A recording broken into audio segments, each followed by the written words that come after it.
Mahkamah Konstitusi menyatakan Komisi Pemberantasan Korupsi atau KPK tidak memiliki kewajiban untuk menyerahkan perkara korupsi yang melibatkan oknum TNI kepada Auditorat Peradilan Militer.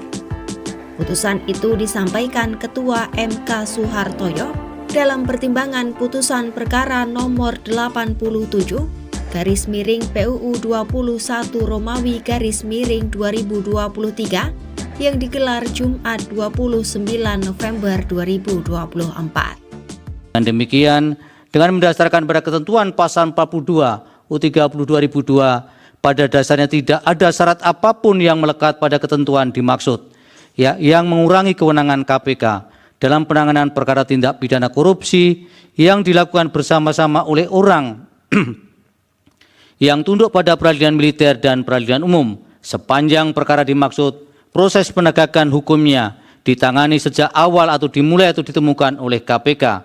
Oleh karena itu, terhadap hal demikian tidak terdapat kewajiban bagi KPK untuk menyerahkan perkara tindak pidana korupsi tersebut kepada Auditorat dan Peradilan Militer.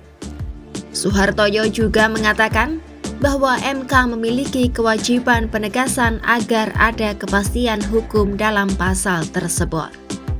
Menurut MK, KPK berwenang melakukan penyelidikan, penyidikan, hingga penuntutan atas dugaan korupsi yang dilakukan secara bersama-sama orang yang tunduk pada peradilan militer dengan peradilan umum sepanjang kasus itu memang diusut KPK sejak awal. Ini artinya, sepanjang tindak pidana korupsi yang dilakukan bersama-sama oleh orang yang tunduk peradilan umum dan orang yang tunduk pada peradilan militer yang penanganannya sejak awal dilakukan oleh KPK, maka perkara tersebut ditangani oleh lembaga anti rasuah sampai adanya putusan pengadilan yang mempunyai kekuatan hukum tetap. Hal tersebut disebabkan ketentuan pasal 42 U30 2002 mengatur mengenai kewenangan KPK dalam menjalankan penyidikan, dan penuntutan tindak pidana korupsi yang dilakukan bersama-sama oleh orang yang tunduk pada peradilan militer dan peradilan umum. Artinya ketentuan pasal 42 aku tidak mengganggu keberlakuan norma lain sebagaimana yang didalilkan oleh pemohon.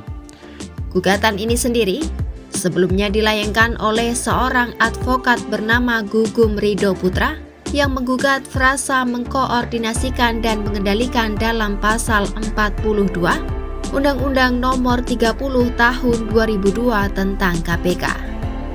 Dalam petitumnya, pemohon meminta agar frasa tersebut dimaknai KPK memiliki kewajiban melakukan koordinasi dan mengendalikan kasus korupsi yang tunduk pada peradilan militer.